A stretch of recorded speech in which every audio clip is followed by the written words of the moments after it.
show you the process for doing our metal roofing. So we got ice and water down, we got our underlayment down, and our drip edge. We're putting some butyl tape down, and then we're going to put our panels down. We got to put a reverse J trim up at the top, and then panels will tuck into it.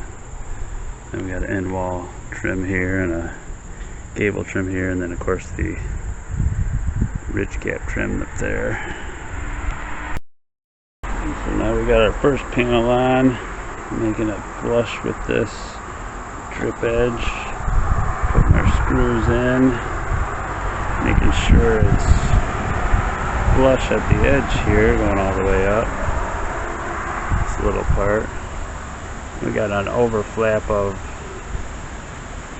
that underlayment because we don't have a ridge cap yet because they screwed up and didn't order it, so we got to wait for that. So I'm going to flap that over, and that'll cover this so we don't get any rain in there for the time being. But then we're just going to continue screwing these all the way up, putting on the rest of our panels and putting on our trim pieces. Yeah, we got all our panels on. We had to cut one in this corner here, cut it down to 12 inches. So we got a reverse J, all our panels. We just got to put our gable end on now.